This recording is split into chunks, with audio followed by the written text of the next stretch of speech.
ನೀವೆಲ್ಲರೂ ಮನೇಲಿರೋಕೆ ಶುರು ಮಾಡಿ 30 ದಿನ ಆಯಿತು ಅಂದ್ರೆ ಅರ್ಥಾತ್ ಕೊರೋನಾ ಲಾಕ್ಡೌನ್ ಆಗಿ 1 ತಿಂಗಳಾಯಿತು ಅಂತ ಅರ್ಥ. ಈ ಸಂಕಷ್ಟ ಯಾವಾಗ ಕೊನೆ ಆಗುತ್ತೆ ಅನ್ನೋದೇ ಇಡೀ ದೇಶ ಹಾಗೂ ನಮ್ಮ ರಾಜ್ಯದ ಜನರ ದೊಡ್ಡ ಪ್ರಶ್ನೆ. ಇದೀಗ ರಾಜ್ಯ ಸರ್ಕಾರ ಲಾಕ್ಡೌನ್ನಲ್ಲಿ ಒಂದಷ್ಟು ರಿಲೀಫ್ ಕೊಟ್ಟಿದೆ. ಇವತ್ತು ಮಧ್ಯರಾತ್ರಿಯಿಂದ ಮೇ 3ನೇ ತಾರೀಕಿನ ತನಕ ಈ ಸಡಿಲಿಕೆ ಇರುತ್ತೆ. ಆದರೆ ಇದು ಷರತ್ತುಬದ್ಧ ಸಡಿಲಿಕೆ, ಹಾಗಂತ ಇಡೀ ರಾಜ್ಯದಲ್ಲಿ ಈ ಸಡಿಲಿಕೆ ಅನ್ವಯ ಆಗಲ್ಲ. ಹಾಗಿದ್ರೆ ಎಲ್ಲೆಲ್ಲಿ ಲಾಕ್ಡೌನ್ ಸಡಿಲಿಕೆ ಆಗುತ್ತೆ, ಯಾವ್ಯಾವ ವಲಯಗಳಿಗೆ ರಿಲೀಫ್ ಸಿಗುತ್ತೆ, ನೀವು ಕರ್ನಾಟಕದಲ್ಲಿ ಎಲ್ಲೇ ಕೂತು ನೋಡ್ತಿದ್ರು ಈ ರಿಪೋರ್ಟ್ ನಿಮ್ಮ ಗಮನಕ್ಕೆ ಮಿಸ್ ಮಾಡದೆ ನೋಡಿ.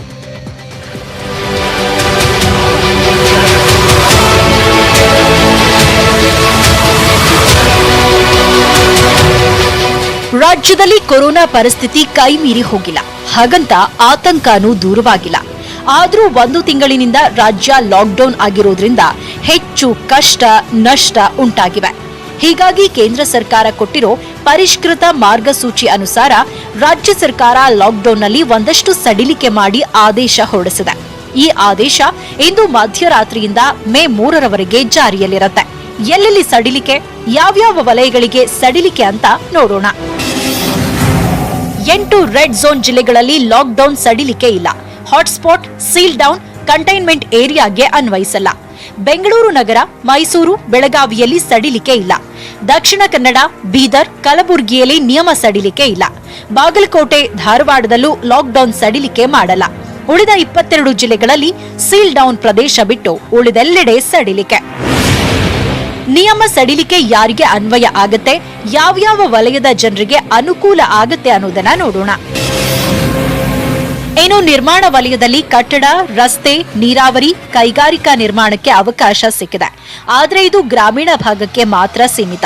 ಇನ್ನು ನಗರ ಹಾಗೂ ಮಹಾನಗರಗಳಲ್ಲಿ ನಿರ್ಮಾಣ ಕೆಲಸಗಳಿಗೆ ಹೊರಗಿನಿಂದ ಕಾರ್ಮಿಕರನ್ನ ಕರೆಸಿಕೊಂಡು ಬಳಕೆ ಮಾಡುವಂತಿಲ್ಲ. ಇನ್ನು ಬೆಂಗಳೂರಿನಲ್ಲಿ ಮೆಟ್ರೋ ಕಾಮಗಾರಿಗೆ ಅವಕಾಶ ಸಿಕ್ಕಿದೆ. ಆದರೆ ಈಗ ಸೈಟ್ನಲ್ಲಿರೋ ಕಾರ್ಮಿಕರು ಮಾತ್ರ ಮೆಟ್ರೋ ಕಾಮಗಾರಿಯಲ್ಲಿ ಕೆಲಸ ಮಾಡಬಹುದು. ಅದು ಬಿಟ್ಟು ಹೊರಗಿನಿಂದ ಕಾರ್ಮಿಕರು ಬರುವಂತಿಲ್ಲ. ದೇಶೀಯ ಮತ್ತು ಅಂತಾರಾಷ್ಟ್ರೀಯ ವಿಮಾನ ಸೇವೆ ಇರಲ್ಲ. ರೈಲು, bus, metro, taxi, auto, cab ಸಿಗಲ್ಲ.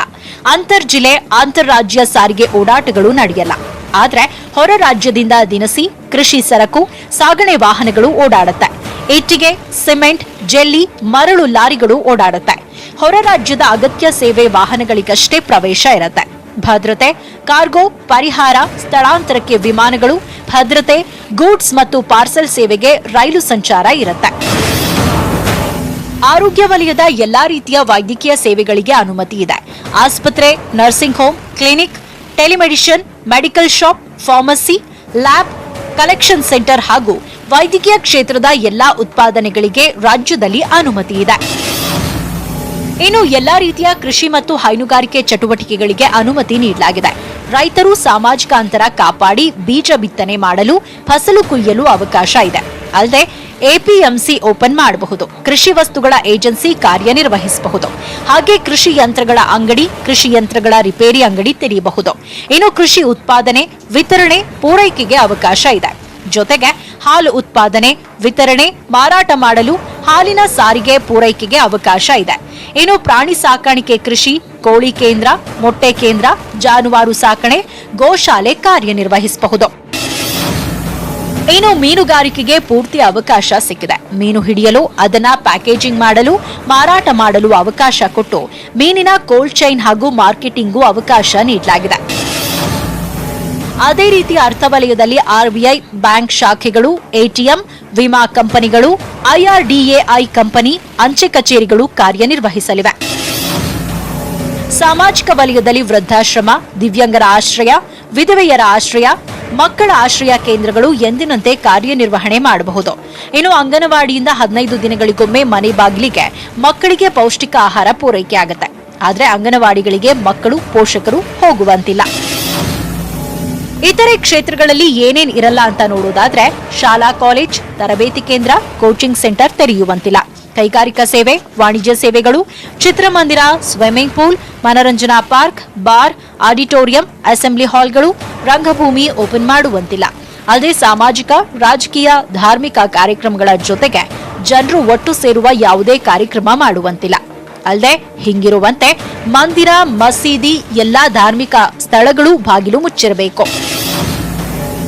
ಈ ಬಿಗಿ ಕ್ರಮಗಳ ಜೊತೆಗೆ 20 ಮಂದಿ ಸೇರಿ ಅಂತ್ಯಕ್ರಿಯೆ ಮಾಡಲು ಅವಕಾಶ ಇದೆ. ಅಲ್ಲದೆ ಷರತ್ತುಬದ್ಧ ಮದುವೆ, ಆತಿಥ್ಯ ಕಾರ್ಯಕ್ರಮ ನಡೆಸಬಹುದು. ಜೊತೆಗೆ ಆನ್ಲೈನ್ ತರಗತಿಗಳು, ಮನ್ರೇಗಾ ಯೋಜನೆಯಲ್ಲಿ ಕೆಲಸ ಹಾಗೂ ನೀರಾವರಿ ಹಾಗೂ ಸರ್ಕಾರಿ ಯೋಜನೆಗಳ ಕಾಮಗಾರಿ ನಡೆಸಲು ಅವಕಾಶ ನೀಡಲಾಗಿದೆ. ಇನ್ನು ವಾಣಿಜ್ಯ ಮತ್ತು ಖಾಸಗಿ ವಲಯದಲ್ಲಿ ಮಾಧ್ಯಮಗಳ ಸೇವೆಗೆ ಅನುಮತಿ ಇದೆ. ಜೊತೆಗೆ ಡಿಟಿಎಚ್, ಕೇಬಲ್ ಸೇವೆ, ಸರ್ಕಾರಿ ಸೇವೆಗಳ ಕಾಲ್ ಸೆಂಟರ್, ಖಾಸಗಿ ಭದ್ರತಾ ಸೇವೆ, ಲಾಕ್ಡೌನ್ನಿಂದ ಪ್ರವಾಸಿಗರು ಬಾಕಿ ಇರುವ ಹೋಟೆಲ್, ಹೋಮ್ ಸ್ಟೇ, ಲಾಡ್ಜ್ಗಳಲ್ಲಿ ಅಗತ್ಯ ಸೇವೆಗೆ ಅನುಮತಿ ಇದೆ. ಅಲ್ಲದೆ ಸ್ಥಳೀಯವಾಗಿ electrician, IT repair, plumber, motor mechanic ಹಾಗೂ ಬಡಗಿ ಕೆಲಸಗಾರರು ಸೇವೆ ನೀಡಬಹುದು. ಇನ್ನು ಕೈಗಾರಿಕಾ ವಲಯದಲ್ಲಿ ಅಗತ್ಯ ಸೇವೆಗಳ ಉತ್ಪಾದನಾ ಕಾರ್ಖಾನೆಗಳಿಗೆ ಅವಕಾಶ ನೀಡಲಾಗಿದೆ. ಅಲ್ಲದೆ ಗ್ರಾಮೀಣ ಭಾಗದಲ್ಲಿ ಆಹಾರ ಉತ್ಪಾದನಾ ಕೈಗಾರಿಕೆಗೆ ಅವಕಾಶ ನೀಡಲಾಗಿದೆ. ಆದರೆ ಗ್ರಾಮೀಣ ಭಾಗದ ಹೊರಗೆ ಇದಕ್ಕೆ ಅವಕಾಶ ಇಲ್ಲ. ಇನ್ನು ಕಲ್ಲಿದ್ದಲು, ಗಣಿ, ಖನಿಜ ಉತ್ಪಾದನಾ ಕೈಗಾರಿಕೆಗಳಿಗೆ ಅವಕಾಶ ನೀಡಲಾಗಿದೆ. ಇನ್ನು ಸಾರ್ವಜನಿಕ ವಲಯದಲ್ಲಿ ಅಂಚೆ ಸೇವೆ ಮುಂದುವರಿಯಲಿದೆ. ಇನ್ನು ತೈಲ ಮತ್ತು ಗ್ಯಾಸ್ ಸೆಕ್ಟರ್, ಕರೆಂಟ್ ಸೆಕ್ಟರ್, ನೀರು, ನೈರ್ಮಲ್ಯ ಹಾಗೂ ಕಸ ನಿರ್ವಹಣೆ ವಲಯದ ಕೆಲಸಕ್ಕೆ ಅನುಮತಿ ಇದೆ. ಜೊತೆಗೆ ಟೆಲಿಕಮ್ಯುನಿಕೇಷನ್, ಇಂಟರ್ನೆಟ್ ಸೇವೆ ಇರುತ್ತೆ. ಅಲ್ಲದೆ ಕೇಂದ್ರ ಹಾಗೂ ರಾಜ್ಯ ಸರ್ಕಾರದ ಕಚೇರಿಗಳು ಓಪನ್ ಇರುತ್ತೆ. ಸೊ ಕೊರೋನಾ ರೆಡ್ ಝೋನ್ ಜಿಲ್ಲೆಗಳಲ್ಲಿ ಯಾವುದಕ್ಕೂ ಅನುಮತಿ ಇರಲ್ಲ. ಹಸಿರು ವಲಯ ಮತ್ತು ಆರೆಂಜ್ ವಲಯದಲ್ಲಿ ಕೊರೋನಾ ಸೋಂಕು ಇಲ್ಲದ ಹಳ್ಳಿ, ನಗರ, ಪಟ್ಟಣಗಳಿಗಷ್ಟೇ ಅನ್ವಯ ಆಗುತ್ತೆ. ಬೆಂಗಳೂರು ನಗರದಲ್ಲಿ ಯಾವುದೇ ಕಾರಣಕ್ಕೂ ಲಾಕ್ಡೌನ್ ಸಡಿಲಿಕೆ ಅಂತ ಓಡಾಡೋಕ್ ಹೋಗಬೇಡಿ. Bureau report, news 18 Kannada. ಮತ್ತೆ ಕ್ಲಾರಿಫೈ ಮಾಡ್ತಾ ಇದೀವಿ, ಬೆಂಗಳೂರು ಜನ ನಾಳೆಗೆ ಬೆಳಗ್ಗೆ ಎದ್ದು ನಮ್ಗೇನೋ ಸಿಕ್ಬಿಟ್ಟಿದೆ ಅಂತ ಎದ್ದು ಬರಬೇಡಿ. ಬಿಕಾಸ್ ಬೆಂಗಳೂರಿಗೆ ಅನ್ವಯ ಆಗಲ್ಲ ಇವೆಲ್ಲವೂ ಕೂಡ. ಕೊನೆಗೂ ಕೂಡ ಪ್ರಭುತ್ವ ಎಚ್ಚೆತ್ತುಕೊಂಡಿದೆ. ಕೊರೋನಾ ವಾರಿಯರ್ಸ್ ಮೇಲೆ ಹಲ್ಲೆ ಮಾಡುವಂತ ಪುಂಡ್ರನ್ನ ಕೈ ಕಟ್ ಹಾಕೋಕೆ ನಿರ್ಧಾರ ಮಾಡಿದ್ದಾರೆ. ಕೇಂದ್ರ ಸರ್ಕಾರ ಬಿಗಿಯಾದಂಥ ಸುಗ್ರೀವಾಜ್ಞೆ ಹೊರಡಿಸಿದ್ರೆ ರಾಜ್ಯ ಸರ್ಕಾರ ಕೂಡ ಸುಗ್ರೀವಾಜ್ಞೆ ಹೊರಡಿಸಿದೆ. ಇನ್ನು ಮುಂದೆ ವೈದ್ಯಕೀಯ ಸಿಬ್ಬಂದಿ, ಆಶಾ ಕಾರ್ಯಕರ್ತರಿಗೆ ಹಲ್ಲೆ ಮಾಡಿದ್ರೆ ವರ್ಷಗಟ್ಟಲೆ ಜೈಲೂಟ guarantee. Crucial duty for the country. At some places they are being attacked. Criminal offense against them in form of violence. And the punishment ranges from 3 months to 5 years.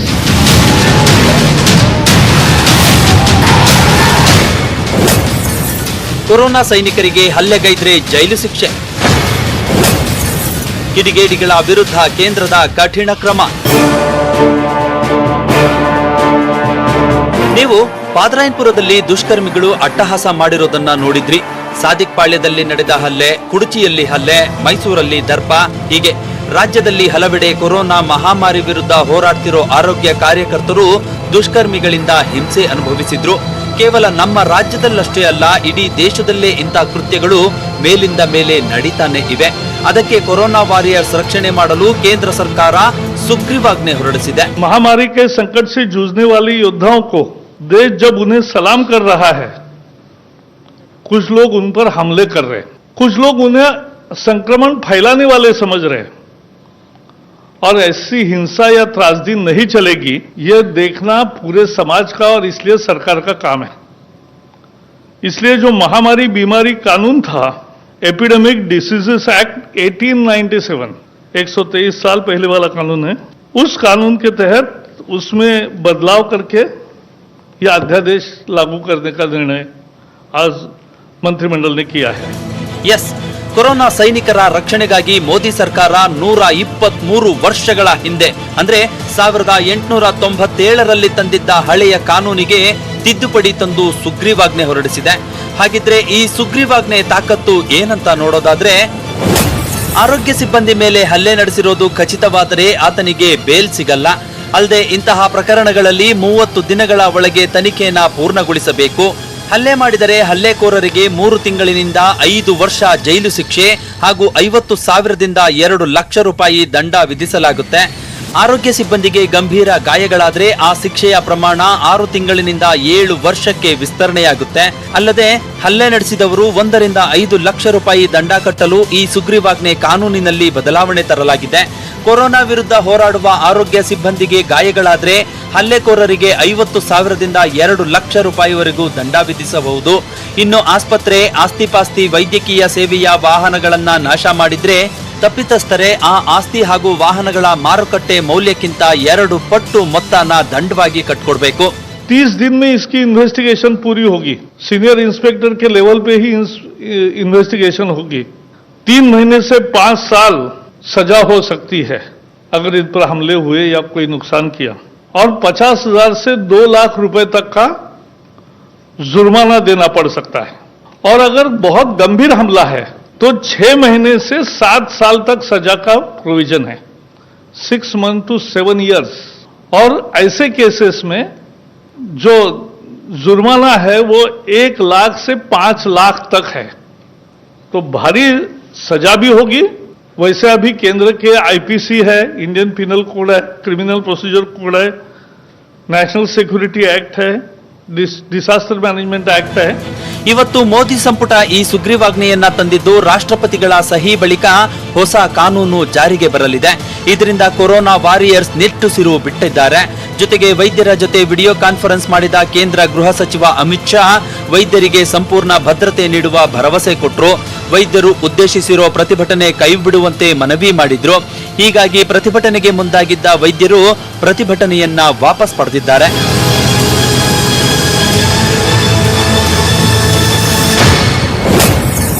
ರಾಜ್ಯ ಸರ್ಕಾರದಿಂದಲೂ ಸುಗ್ರೀವಾಜ್ಞೆ. ಹಲ್ಲೆ ಮಾಡಿದ್ರೆ 3 ವರ್ಷ ಜೈಲೂಟ. ಅತ್ತ ಕೇಂದ್ರ ಸರ್ಕಾರ ಕೊರೋನಾ ಸೈನಿಕರ ರಕ್ಷಣೆಗೆ ಸುಗ್ರೀವಾಜ್ಞೆ ತಂದ್ರೆ ರಾಜ್ಯ ಸರ್ಕಾರ ಕೂಡ ಆರೋಗ್ಯ ಸಿಬ್ಬಂದಿಗಳ ರಕ್ಷಣೆಗೆ ಸುಗ್ರೀವಾಜ್ಞೆ ಹೊರಡಿಸಿದೆ. ರಾಜ್ಯ ಸರ್ಕಾರದ ಈ ಸುಗ್ರೀವಾಜ್ಞೆಗೆ ರಾಜ್ಯಪಾಲರು ಅಂಕಿತ ಹಾಕಿದ್ದಾರೆ.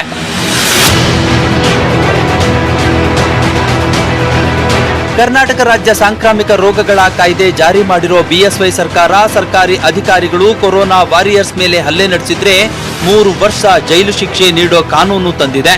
ಆಸ್ತಿ ನಷ್ಟ ಉಂಟು ಮಾಡಿದ್ರೆ ಅವರ ಆಸ್ತಿಯನ್ನೇ ಮುಟ್ಟುಗೋಲು ಹಾಕಲಾಗುತ್ತೆ. ಒಂದು ವೇಳೆ ಹಲ್ಲೆಕೋರರಿಗೆ ಆಸ್ತಿ ಇಲ್ಲದಿದ್ರೆ ಅವರನ್ನ ಬಂಧಿಸಿ ಜೈಲಿನ ಶಿಕ್ಷೆಗೂ ಒಳಪಡಿಸಬಹುದು. ಕೇಂದ್ರ ಸರ್ಕಾರ ಹಾಗೂ ರಾಜ್ಯ ಸರ್ಕಾರ ಕೊರೋನಾ ಕಂಟಕದಿಂದ ಪಾರಾಗಲು ಹಗಲಿರುಳು ಶ್ರಮಿಸುತ್ತಿರೋ ಕೊರೋನಾ ಸೈನಿಕರ ಜೀವ ಕಾಪಾಡಲು ಹೊಸ ಕಾನೂನನ್ನೇ ಜಾರಿ ಮಾಡಿದೆ. ಸೊ ಇನ್ಮುಂದೆ ನಿಮ್ಮ ಪೌರುಷ ತೋರಿಸೋ ಮೊದಲು ಈ ಕಾನೂನುಗಳನ್ನ ನೆನಪು ಮಾಡ್ಕೊಳ್ಳಿ, ಇಲ್ಲ ಅಂದ್ರೆ ಕಂಬಿ ಹಿಂದೆ ಮುದ್ದೆ ಮುರಿಬೇಕಾಗುತ್ತೆ. ಹುಷಾರ್. Bureau report, news 18 Kannada. ಭಾರತದಲ್ಲಿ ಕೋವಿಡ್-19 ಹೆಚ್ಚು ಹರಡದಿರೋದಕ್ಕೆ ನರೇಂದ್ರ ಮೋದಿ ನಾಯಕತ್ವವೇ ಕಾರಣ ಅಂತ ಮೈಕ್ರೋಸಾಫ್ಟ್ ಸಂಸ್ಥಾಪಕ ಬಿಲ್ ಗೇಟ್ಸ್ ಪತ್ರ ಬರೆದಿದ್ದಾರೆ. ಮೋದಿಗೆ ಬರೆದಿರುವಂತಹ ಪತ್ರದಲ್ಲಿ ದೇಶದಲ್ಲಿ ತೆಗೆದುಕೊಂಡ ಲಾಕ್ಡೌನ್ ನಿರ್ಣಯ ಹಾಗೂ ಸೋಂಕಿತರನ್ನ ಪತ್ತೆ ಹಚ್ಚೋದಕ್ಕೆ ಹಾಗೂ ಜನರನ್ನ ಎಚ್ಚರಿಸೋದಕ್ಕೆ ಆರೋಗ್ಯ ಸೇತು ಆ್ಯಪ್ ಬಳಕೆ ಮಾಡ್ತಿರೋದಕ್ಕೆ ಮೆಚ್ಚುಗೆ ಸೂಚಿಸಿದ್ದಾರೆ. ನಿಮ್ಮ ಇಂತಹ ನಿರ್ಣಯಗಳಿಂದಲೇ ಭಾರತದಲ್ಲಿ ಸೋಂಕು ಹೆಚ್ಚಾಗ್ತಾ ಇಲ್ಲ, ಜನರ ಆರೋಗ್ಯದ ಬಗ್ಗೆ ನಿಮಗಿರುವಂತಹ ಕಾಳಜಿ ಮೆಚ್ಚುವಂಥದ್ದು ಅಂತ ಪತ್ರದಲ್ಲಿ ತಿಳಿಸಿದ್ದಾರೆ.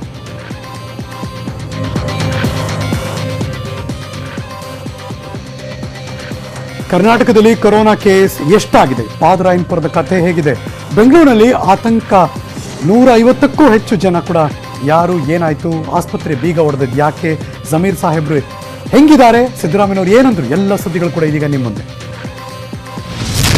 ಕರುನಾಡಲ್ಲಿ 427 ಕೊರೋನಾ, 279 ಜನ ಆಸ್ಪತ್ರೆ, 131 ಮಂದಿ ಗುಣಮುಖ. ಕರ್ನಾಟಕದಲ್ಲಿ ಕೊರೋನಾ ಸೋಂಕು 427ಕ್ಕೆ ಏರಿಕೆಯಾಗಿದ್ದು ಇವತ್ತು 9 ಹೊಸ ಪ್ರಕರಣ ದಾಖಲಾಗಿದೆ. ಕಲಬುರಗಿಯಲ್ಲಿ ಇವತ್ತು 5 ಕೊರೋನಾ ಬಂದಿದ್ರೆ ಬೆಂಗಳೂರಲ್ಲಿ 2, ಮೈಸೂರಿನ ನಂಜನಗೂಡು ನಂಜು ಇನ್ನಿಬ್ಬರಿಗೆ ಹಬ್ಬಿದೆ. ಬೆಂಗಳೂರಲ್ಲಿ 91 ಜನರಿಗೆ ಸೋಂಕು ತಗುಲಿದ್ದು 48 ಜನ ಗುಣಮುಖರಾಗಿದ್ದಾರೆ, 4 ಸಾವನ್ನಪ್ಪಿದ್ದಾರೆ. ಮೈಸೂರಲ್ಲಿ 88 ಜನರಲ್ಲಿ ಸೋಂಕಿದ್ದು 33 ಜನ ಡಿಸ್ಚಾರ್ಜ್ ಆಗಿದ್ದಾರೆ, ಉಳಿದವರು ಆಸ್ಪತ್ರೆಯಲ್ಲಿದ್ದಾರೆ.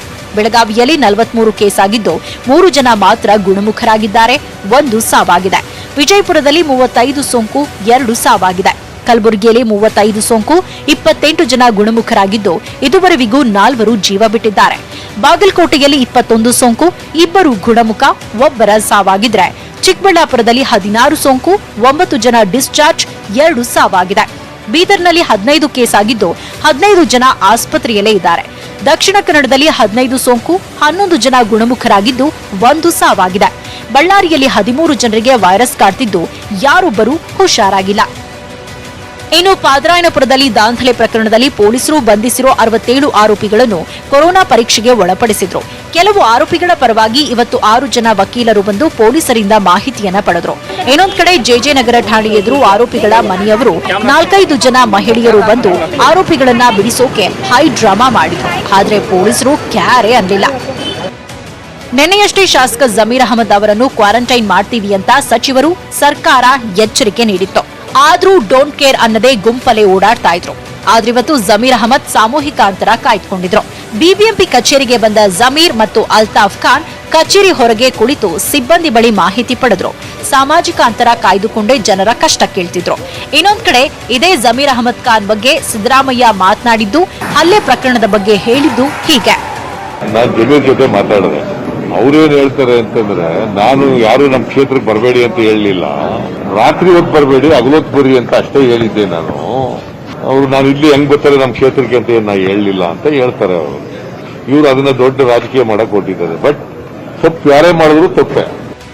ದಾಂಧಲೆ ಪ್ರಕರಣದ ಬಳಿಕ ಪಾದರಾಯನಪುರ ಈಗ ಪೊಲೀಸರ ಭದ್ರಕೋಟೆಯಿಂದ ಸಹಜ ಸ್ಥಿತಿಗೆ ಮರಳ್ತಾ ಇದೆ. ಡಿಸಿಪಿ ರಮೇಶ್ ಬಾನು ಜೊತೆ 5 ಎಸಿಪಿಗಳು, 10 ಇನ್ಸ್ಪೆಕ್ಟರ್ಗಳು, 100 ಪೊಲೀಸರು ಮೊಕ್ಕಾಂ ಹೂಡಿದ್ದು 4-5 ಬಾರಿ ಗಸ್ತು ತಿರುಗುತ್ತಿದ್ದಾರೆ. ಪೊಲೀಸರ ಕಣ್ಗಾವಲಿನಲ್ಲಿ ಹೆಲ್ತ್ ಸರ್ವೆ ಆಗ್ತಾ ಇದೆ.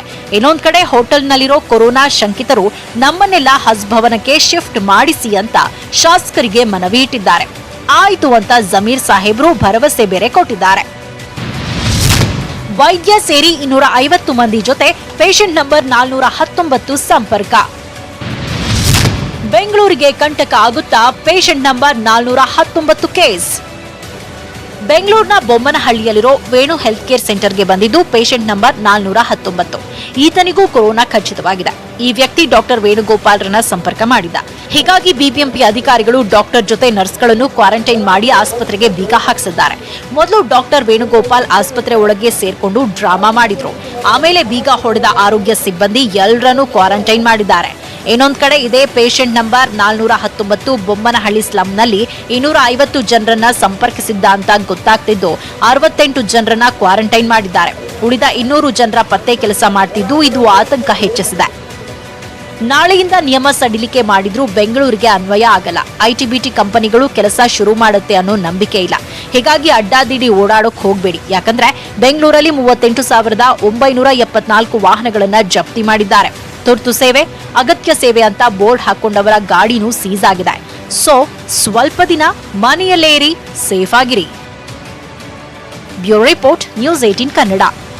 Welcome back. ರಿಲಯನ್ಸ್ ಜಿಯೋ ಬಳಸ್ತಾ ಇರೋರ್ಗೊಂದು ಗುಡ್ ನ್ಯೂಸ್. ಜಿಯೋ ಗ್ರಾಹಕರಿಗೆ ಭರ್ಜರಿಗೆ ಕೊಡುಗೆಯನ್ನು ಕೊಡೋದಕ್ಕೆ ರಿಲಯನ್ಸ್ ಸಂಸ್ಥೆ ಮುಂದಾಗಿದೆ. ಏನದು ಕೊಡುಗೆ ಅಂತೀರಾ? ಈ ಸ್ಪೆಷಲ್ ಸ್ಟೋರಿ ಮಿಸ್ ಮಾಡಿದೆ.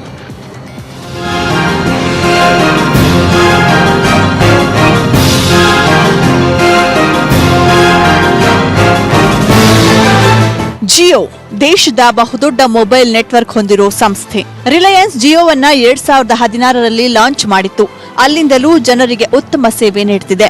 ಮಾರುಕಟ್ಟೆಗೆ ಬಂದ ಕೆಲವೇ ದಿನಗಳಲ್ಲಿ ಕೋಟ್ಯಂತರ ಗ್ರಾಹಕರನ್ನ ಸೆಳೆದಿದ್ದ ಜಿಯೋ ಸಂಸ್ಥೆ ಗ್ರಾಹಕರಿಗೆ ಮತ್ತಷ್ಟು ಕೊಡುಗೆ ನೀಡಲು ಫೇಸ್ಬುಕ್ ಜೊತೆ ಕೈ ಜೋಡಿಸಿದೆ. ಫೇಸ್ಬುಕ್ ಸಂಸ್ಥೆ ಜಿಯೋನ 9.99% ಷೇರುಗಳನ್ನ ಖರೀದಿಸಿದೆ. ಇದರ ಮೌಲ್ಯ 43,574 ಕೋಟಿ ರೂಪಾಯಿ ಆಗಿದ್ದು, ಫೇಸ್ಬುಕ್ ಸಹಭಾಗಿತ್ವದ ಬಗ್ಗೆ ರಿಲಯನ್ಸ್ ಇಂಡಸ್ಟ್ರೀಸ್ ಲಿಮಿಟೆಡ್ ಅಧ್ಯಕ್ಷ ಮುಖೇಶ್ ಅಂಬಾನಿ ಅವರೇ ಸ್ಪಷ್ಟಪಡಿಸಿದ್ದಾರೆ. Facebook Inc. as our long-term and esteemed partner. At the core of our partnership is the commitment that Mark Zuckerberg, founder of Facebook, and I share for the all-around digital transformation of India and for serving all Indians. Together, our two companies will accelerate India's digital economy. With the Indian people will offer innovative new solutions to each one of you. In the very near future, JioMart, Jio's digital new commerce platform, and WhatsApp will empower nearly 3 crore small Indian Kirana shops to digitally transact with every customer in their neighborhood. This means all of you can order and get faster delivery of day-to-day items. Our visionary and most respected Prime Minister, Shri Narendra Modi ji, has set 2 ambitious goals in his Digital India mission. ಹಾಗಿದ್ರೆ ಜಿಯೋ ಸಂಸ್ಥೆಯ ಗ್ರಾಹಕರಿಗೆ ಏನ್ ಲಾಭ? ರಿಲಯನ್ಸ್ ಸಂಸ್ಥೆ ಮಾಡಿಕೊಂಡಿರೋ ಒಡಂಬಡಿಕೆ ಏನು ಅಂತ ನೋಡಿದ್ರೆ, ಜಿಯೋದಲ್ಲಿ ಫೇಸ್ಬುಕ್ ಬಂಡವಾಳ ಹೂಡಿಕೆಗೆ ಷೇರು ಖರೀದಿಸಿದೆ. ಫೇಸ್ಬುಕ್ನಿಂದ ಜಿಯೋದಲ್ಲಿ 43,574 ಕೋಟಿ ರೂಪಾಯಿ ಹೂಡಿಕೆಯಾಗಿದೆ. ತಂತ್ರಜ್ಞಾನ ಕ್ಷೇತ್ರದಲ್ಲಿ ಈ ಒಪ್ಪಂದ ಹೊಸ ಭಾಷ್ಯ ಬರೆದಿದೆ. ವಿಶ್ವದಲ್ಲೇ ಅತಿ ಕಡಿಮೆ ಷೇರುಗಳಿಗೆ ಅತಿ ಹೆಚ್ಚು ಬಂಡವಾಳದ ಹೂಡಿಕೆ ಮಾಡಿದ ದಾಖಲೆ ನಿರ್ಮಾಣವಾಗಿದೆ. ದೇಶದ ತಂತ್ರಜ್ಞಾನ ಕಂಪನಿಯೊಂದರಲ್ಲಿ ದಾಖಲೆಯ ವಿದೇಶಿ ಹೂಡಿಕೆ ಆಗ್ತಿದ್ದು, ದೇಶದ ಅತಿ ಹೆಚ್ಚು ಬಂಡವಾಳ ಹೊಂದಿರೋ 5 ಕಂಪನಿಗಳಲ್ಲಿ ಜಿಯೋಗೆ ಸ್ಥಾನ ಸಿಕ್ಕಿದೆ. ವ್ಯವಹಾರ ಶುರು ಮಾಡಿದ 3.5 ವರ್ಷದಲ್ಲಿ ಜಿಯೋ ಈ ದಾಖಲೆ ಬರೆದಿದ್ದು, ಜಿಯೋದಿಂದಾಗಿ ಇಂಟರ್ನೆಟ್ಗೆ ಕಾಲಿಟ್ಟಿದ್ದು ಬರೋಬ್ಬರಿ 35 ಕೋಟಿಗೂ ಹೆಚ್ಚು ಬಳಕೆದಾರರು. ಜಿಯೋದಿಂದಾಗಿ ಡಿಜಿಟಲ್ ಆರ್ಥಿಕತೆ ವೇಗ ಪಡೆಯುತ್ತಿದ್ದು, ಸ್ಟಾರ್ಟ್ಅಪ್ ಕಂಪನಿಗಳಿಗೆ ಜಿಯೋ ಇಂಟರ್ನೆಟ್ ಸೇವೆಯ ಬಲ ಸಿಗಲಿದೆ. ಭಾರತದಲ್ಲಿ ಅಂದಾಜು 6 ಕೋಟಿ ಸಣ್ಣ ಪುಟ್ಟ ಕಂಪನಿಗಳಿವೆ. ಸಣ್ಣ ಮತ್ತು ಮಧ್ಯಮ ಮಟ್ಟದ ಕಂಪನಿಗಳ ಮೇಲೆ ಲಕ್ಷಾಂತರ ಜನ ಅವಲಂಬನೆ ಆಗಿದ್ದಾರೆ. ಲಾಕ್ಡೌನ್ ಸಂದರ್ಭಗಳಲ್ಲಂತೂ ತಾಂತ್ರಿಕ ಸೇವೆ ಮಹತ್ವದ್ದಾಗಿತ್ತು. ಉದ್ಯಮ ಮತ್ತು ಗ್ರಾಹಕರ ನಡುವೆ ತಂತ್ರಜ್ಞಾನದ ಬಾಂಧವ್ಯ ಸುಧಾರಣೆ ಮಾಡಿದ್ದು ಜಿಯೋ. ಅಷ್ಟೇ ಅಲ್ಲ, ಜಿಯೋದಿಂದಾಗಿ ಹೊಸ ಉದ್ಯೋಗಗಳ ಸೃಷ್ಟಿಗೂ ಅನುಕೂಲ ಆಗಿದೆ. ಜಿಯೋ ಸಂಸ್ಥೆ ಜೊತೆಗಿನ ಪಾಲುದಾರಿಕೆ ಬಗ್ಗೆ ಫೇಸ್ಬುಕ್ ಮುಖ್ಯಸ್ಥರಾದ ಜುಕರ್ಬರ್ಗ್ ಸಂತೋಷ ವ್ಯಕ್ತಪಡಿಸಿದ್ರು. ಕೊರೋನಾ ನಂತರದ ದಿನಗಳ ಅಲ್ಪಾವಧಿಯಲ್ಲಿಯೇ ಭಾರತದ ಆರ್ಥಿಕ ಚೇತರಿಕೆ ಮತ್ತು ಪುನರುತ್ಥಾನದ ಬಗ್ಗೆ ನನಗೆ ವಿಶ್ವಾಸವಿದೆ. ಈ ಪಾಲುದಾರಿಕೆ ಖಂಡಿತವಾಗಿಯೂ ಮುಂದೆ ಮಹತ್ವದ ಕೊಡುಗೆ ನೀಡುತ್ತೆ ಅಂದ್ರು. ಅಷ್ಟೇ ಅಲ್ಲ, ಭಾರತದಲ್ಲಿ ನಮ್ಮ ಕೆಲಸದ ಬಗ್ಗೆ ಅಪ್ಡೇಟ್ ಕೊಡೋಕೆ ಖುಷಿ ಆಗ್ತಿದೆ. ಫೇಸ್ಬುಕ್ ತಂಡ ಜಿಯೋದೊಂದಿಗೆ ಕೈಜೋಡಿಸುತ್ತಿದೆ. ತಂತ್ರಜ್ಞಾನ ಕ್ಷೇತ್ರದಲ್ಲಿ ಇದೊಂದು ಐತಿಹಾಸಿಕ ಒಪ್ಪಂದ ಆಗಿದ್ದು, ಕೆಲ ಪ್ರಮುಖ ಯೋಜನೆಗಳಲ್ಲಿ ಜಂಟಿ ವ್ಯವಹಾರ ನಡೆಸಲಿದ್ದೇವೆ. ಒಪ್ಪಂದದಿಂದ ಭಾರತದಲ್ಲಿ ಹೊಸ ಉದ್ಯೋಗಗಳ ಸೃಷ್ಟಿಯಾಗಲಿದ್ದು, ಫೇಸ್ಬುಕ್, ವಾಟ್ಸ್ಆಪ್ ಬಳಕೆದಾರರಲ್ಲಿ ಭಾರತಕ್ಕೆ ಸಿಂಹ ಪಾಲಿದೆ. ಜಿಯೋದಿಂದ ಭಾರತದ ಇಂಟರ್ನೆಟ್ ಕ್ಷೇತ್ರದಲ್ಲಿ ಇನ್ನಷ್ಟು ಕ್ರಾಂತಿ ಆಗಲಿದ್ದು, ಈ ಒಪ್ಪಂದದಿಂದ ಸಣ್ಣ ಉದ್ಯಮಿಗಳಿಗೆ ಅನುಕೂಲ ಆಗಲಿದೆ. ರಿಲಯನ್ಸ್ ಇಂಡಸ್ಟ್ರೀಸ್ ಲಿಮಿಟೆಡ್ ಚೇರ್ಮನ್ ಅಂಬಾನಿಯವರಿಗೆ ನನ್ನ ಧನ್ಯವಾದ. ಇಡೀ ಜಿಯೋ ತಂಡಕ್ಕೂ ನನ್ನ ಅಭಿನಂದನೆ. ಹೊಸ ಅಧ್ಯಾಯ ಬರೆಯಲು ನಾನು ಉತ್ಸುಕನಾಗಿದ್ದೇನೆ ಅಂತ ಜುಕರ್ಬರ್ಗ್ ಅಭಿಪ್ರಾಯ ವ್ಯಕ್ತಪಡಿಸಿದ್ರು. ಅಂದಹಾಗೆ ಪ್ರತಿಯೊಬ್ಬ ಭಾರತೀಯರು ತಿಳಿದುಕೊಳ್ಳಲೇಬೇಕಾದ ಅಂಶಗಳೇನೆಂದ್ರೆ, ಮೊಬೈಲ್ ಡೇಟಾ ಬಳಕೆ ಪ್ರಮಾಣ 4160% ಹೆಚ್ಚಾಗಿದೆ. ಡೇಟಾ ಚಂದಾದಾರರು 32% ಶೇಕಡಾ 57ಕ್ಕೆ ಹೆಚ್ಚಾಗಿದ್ದಾರೆ. ಪ್ರತಿ ಗ್ರಾಹಕರ ಧ್ವನಿ ಬಳಕೆ ತಿಂಗಳಿಗೆ 700 ನಿಮಿಷಕ್ಕೆ ಏರಿದೆ. ಮೊಬೈಲ್ ಫೋನ್ ಬಿಲ್ ಪ್ರಮಾಣ 41% ಇಳಿಸಿದೆ. ದೇಶದಲ್ಲಿ ಪ್ರತಿ ಗ್ರಾಹಕ 11 GB ಡೇಟಾ ಬಳಸುತ್ತಾರೆ. ಫೇಸ್ಬುಕ್ ಬಳಕೆದಾರರಲ್ಲಿ ಭಾರತದ ಪಾಲು 15%, ವಾಟ್ಸ್ಆಪ್ ಬಳಕೆದಾರರಲ್ಲಿ ಭಾರತದ ಪಾಲು 20%, ಇನ್ನು ಇನ್ಸ್ಟಾಗ್ರಾಂ ಬಳಕೆದಾರರಲ್ಲಿ ಭಾರತದ ಪಾಲು 8%. ಲಾಕ್ಡೌನ್ ಸಮಯದಲ್ಲೂ ರಿಲಯನ್ಸ್ ಸಂಸ್ಥೆ ಜನರಿಗೆ ಮೊಬೈಲ್ ಡೇಟಾ ಸೇವೆ, ಫೋನ್ ಕಾಲ್ ಸೇವೆ ನೀಡಿತ್ತು. ಅಷ್ಟೇ ಅಲ್ಲದೆ 600 ಕೋಟಿಗಿಂತಲೂ ಹೆಚ್ಚು ದೇಣಿಗೆ ಕೊಟ್ಟಿತ್ತು. ಎಲ್ಲಾ ರಿಲಯನ್ಸ್ ನೌಕರರು ಮತ್ತು ಅವರ ಕುಟುಂಬದವರ ರಕ್ಷಣೆಗೆ ಕೊಡುಗೆ ಕೊಟ್ಟಿತ್ತು. ಈಗ ಫೇಸ್ಬುಕ್ ಜೊತೆಗೆ ಪಾಲುದಾರಿಕೆ ನಡೆಸುವ ಮೂಲಕ ಹೊಸ ಹೆಜ್ಜೆ ಇಟ್ಟಿದೆ. Bureau report, news 18 Kannada. Welcome back. ರಾಜ್ಯದಲ್ಲಿ 5 ದಿನಗಳ ಕಾಲ ಗುಡುಗು ಸಹಿತ ಭಾರೀ ಮಳೆಯಾಗುವಂಥ ಸಾಧ್ಯತೆ ಇದೆ ಅಂತ ಹವಾಮಾನ ಇಲಾಖೆ ಮಾಹಿತಿ ಕೊಟ್ಟಿದೆ.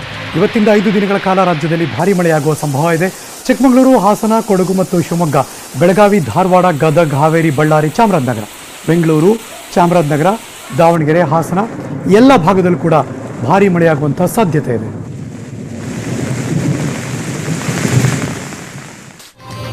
ಆ ಭಾಗದ ಮಂದಿ ಒಂದಷ್ಟು ಹುಷಾರಾಗಿರಲೇಬೇಕು. ಇಲ್ಲಿಗೆ ಇವತ್ತಿನ ಅಗ್ರರಾಷ್ಟ್ರೀಯ ವಾರ್ತೆಯನ್ನು ಮುಗಿಸಿ ನಾನು ಹೋಗಿ ಬರ್ತೀನಿ. ಮತ್ತೆ ಸಿಗ್ತೀನಿ ಮುಂದಿನ ನ್ಯೂಸ್ಗಳಲ್ಲಿ. ಪಕ್ಕಾ ಸುದ್ದಿಗೆ ನೋಡ್ತಾ ಇರಿ ನ್ಯೂಸ್ 18 ಕನ್ನಡ. ಜಾಲ ನಮ್ಮದು, ಬಲ ನಿಮ್ಮದು.